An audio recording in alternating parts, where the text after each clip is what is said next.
क्या आपका भी राशन कार्ड बंद होने वाला है? देश में करोड़ों लोगों के राशन कार्ड रद्द किए जा रहे हैं। वजह क्या है? आप इससे कैसे बच सकते हैं, सब बताएंगे। साथ ही 12वीं पास के लिए पुलिस हवलदार भर्ती, ओवैसी का बड़ा बयान प्रधानमंत्री पर और अमित शाह का 30,000 करोड़ रुपए का निवेश का ऐलान। इसलिए वीडियो को पूरा देखें ताकि आप किसी भी जानकारी से मिस ना करें। नमस्कार, चलिए जानते हैं देश दुनिया की आज की बड़ी और महत्वपूर्ण खबरें, पर उससे पहले हमारे चैनल को सब्सक्राइब जरूर कर लें। प्रधानमंत्री मोदी ने वाराणसी में कहा कि भारत 2036 के ओलंपिक की मेजबानी की तैयारी कर रहा है। पिछले 11 वर्षों में देश ने 20 से अधिक अंतर्राष्ट्रीय खेल टूर्नामेंट आयोजित किए हैं। उन्होंने खेल सुधार जैसे खेलो इंडिया नीति 2025 पर जोर दिया। जैसा ने भी 2030 राष्ट्रमंडल खेलों के बाद 2036 ओलंपिक को गुजरात लाने का लक्ष्य बताया, जिसमें 100 पदक जीतने का इरादा है और महिलाओं के खेल पर विशेष ध्यान है। समाजवादी पार्टी के राष्ट्रीय अध्यक्ष अखिलेश यादव ने योगी आदित्यनाथ सरकार पर अभ्युदय योजना में फर्जीवाड़ा का आरोप लगाया। उन्होंने कहा कि भाजपा की सोच ट्रेडर्स की सोच है। यह बताते हुए उन्होंने कहा कि यह ना उत्पादन करना चाहती है, ना पैदा करना। झारखंड के पूर्व मुख्यमंत्री अर्जुन मुंडा ने झारखंड सरकार की पेशा नियमावली को मूल एक्ट के जनजातीय चरित्र का हनन बताया। उन्होंने कहा कि नई नियमावली ग्राम सभा की परिभाषा बदलकर आदिवासियों के साथ धोखाधड़ी कर रही है, जबकि अन्य राज्य एक्ट का पालन करते हैं। भाजपा के सबसे युवा अध्यक्ष नितिन नवीन अगले 1 महीने में आरएसएस से जुड़े 36 संगठनों के राष्ट्रीय अध्यक्षों और पदाधिकारियों से मिलेंगे। इन बैठकों का उद्देश्य संघ और भाजपा के बीच बेहतर समन्वय स्थापित करना है, खासकर उन 21 राज्यों में जहां भाजपा राजग की सरकार है। यह पहल प्रधानमंत्री मोदी और अमित शाह द्वारा संघ भाजपा संबंधों को सहज बनाने के प्रयासों का हिस्सा है, ताकि जमीनी स्तर पर काम करने वाले संगठनों के अनुभवों का लाभ लिया जा सके। T20 विश्व कप के लिए बांग्लादेशी टीम भारत नहीं जाएगी। मुस्तफिजुर रहमान को आईपीएल से अचानक बाहर किए जाने के बाद बीसीबी ने शनिवार रात को एक आपातकालीन बैठक बुलाई। इसके बाद रविवार को निदेशक मंडल की एक और बैठक हुई, जिसमें राष्ट्रीय टीम 7 फरवरी से शुरू होने वाले T20 विश्व कप के लिए भारत नहीं जाएगी। प्रियंका गांधी वाड्रा को आगामी असम विधानसभा चुनाव के लिए कांग्रेस की स्क्रीनिंग समिति का अध्यक्ष नियुक्त किया गया। एआईसीसी महासचिव केसी वेणुगोपाल ने असम, बंगाल, केरल, तमिलनाडु और पुडुचेरी के लिए समितियों की घोषणा की। भाजपा ने इस नियुक्ति को कांग्रेस में आंतरिक कलह बताया। हालांकि कांग्रेस ने इन आरोपों को खारिज करते हुए प्रियंका के महत्वपूर्ण संगठनात्मक अनुभव पर जोर दिया। यह नियुक्ति असम में कांग्रेस की चुनावी रणनीति का अहम हिस्सा है। महाराष्ट्र के उप मुख्यमंत्री एकनाथ शिंदे ने बीएमसी चुनाव से पहले ठाकरे बंधुओं पर तीखा हमला बोला। शिंदे ने आरोप लगाया कि उनका मराठी मानुस प्रेम केवल चुनाव के समय जागता है, उन्होंने मुंबई को लूटा है। एआईएमआईएम प्रमुख असदुद्दीन ओवैसी ने प्रधानमंत्री मोदी से 26/11 आतंकी हमले के आरोपी मसूद अजहर को पाकिस्तान से भारत लाने की मांग की है।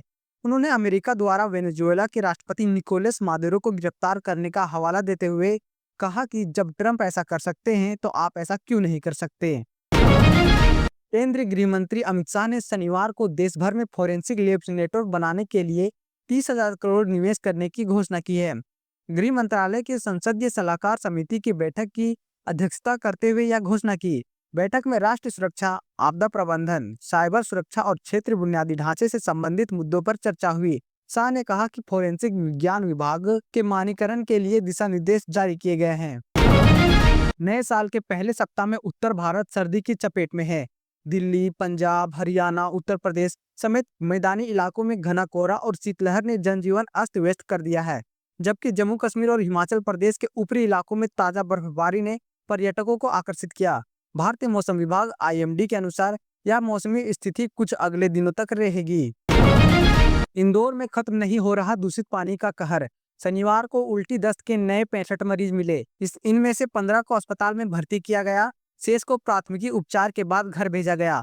वर्तमान में 149 मरीज अस्पतालों में भर्ती हैं, जिनमें से 20 ICU में हैं। इस बीच राष्ट्रीय स्वास्थ्य मिशन की टीम ने क्षेत्र का सघन दौरा किया और अस्पतालों में भर्ती मरीजों से मुलाकात की। अब हैजा की आशंका बढ़ गई है।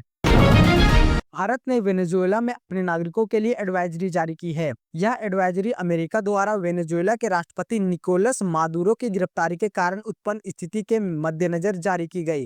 विदेश मंत्रालय ने वेनेजुएला में मौजूद सभी भारतीयों से अत्यधिक सतर्कता बरतने और अपनी गतिविधियों को सीमित करने का अनुरोध किया है। भारत में हवाई यात्रा के दौरान पोर्टेबल इलेक्ट्रॉनिक्स डिवाइस और पावर बैंक चार्ज करने पर बैन लगा दिया गया है। डीजीसीआई ने लिथियम बैटरी में आग लगने की घटनाओं के बाद यह गाइडलाइन जारी किया है। केरल के त्रिशूर रेलवे स्टेशन पर रविवार को भीषण आग लग गई, जिसमें प्लेटफॉर्म 2 के पास पार्किंग में खड़ी 200 से अधिक दोपहिया वाहन जलकर खाक हो गए। सुबह करीब 6:45 आग लगने की सूचना मिली, जो वाहनों को मौजूद ईंधन के कारण तेजी से फैल गई। इस घटना से यात्रियों को स्थानीय लोगों में दहशत फैल गई है। दमकल विभाग ने तुरंत मौके पर पहुंचकर आग पर काबू पाया। डिजिटल अरेस्ट कर 81 साल के बुजुर्ग से ठगे 7 करोड़ रुपए। साइबर धोखेबाजों ने मुंबई पुलिस अधिकारी बनकर उन्हें ड्रग तस्करी में फंसाने की धमकी दी। उन्होंने सत्यापन के बहाने पैसे की मांग की, यह वादा करते हुए कि निर्दोष पाए जाने पर राशि वापस कर दी जाएगी। बुजुर्ग ने 2 महीने में पैसे ट्रांसफर कर दिए और बाद में तेलंगाना साइबर सुरक्षा ब्यूरो में शिकायत दर्ज की। बिहार हवलदार क्लर्क भर्ती के लिए आवेदन प्रक्रिया स्टार्ट हो गई है, जो 2 फरवरी तक जारी रहेगी। 12वीं पास छात्र अभ्यर्थी इसमें शामिल होने के लिए स्वयं ही ऑनलाइन फॉर्म भर सकते हैं। इस भर्ती के जरिए कुल 64 रिक्त पदों में नियुक्तियां की जाएंगी। आईआईटी गुवाहाटी की ओर से गेट 2026 एग्जाम के लिए एडमिट कार्ड डाउनलोड करने के लिए उपलब्ध करवा दिए जाएंगे। प्रवेश पत्र जारी होने के बाद आवेदनकर्ता ऑफिशियल वेबसाइट पर लॉगिन डिटेल दर्ज करके डाउनलोड कर सकेंगे। परीक्षा का आयोजन 7, 8, 14 एवं 15 फरवरी 2026 को करवाया जाएगा। देश में करोड़ों राशन कार्ड बंद होने के खतरे में हैं। सरकार की ओर से साफ किया गया है कि जिन लोगों ने राशन कार्ड की ई-केवाईसी, आधार लिंकिंग या दस्तावेज अपडेट नहीं कराए हैं, उनके कार्ड इनएक्टिव किए जा सकते हैं। इसका मकसद फर्जी और डुप्लीकेट कार्ड हटाना। अगर आप राशन बंद होने से बचना चाहते हैं तो तुरंत अपने नजदीकी राशन दुकान या सीएससी सेंटर में जाकर ई-केवाईसी पूरी करवाएं, वरना सरकारी राशन मिलना बंद हो सकता है।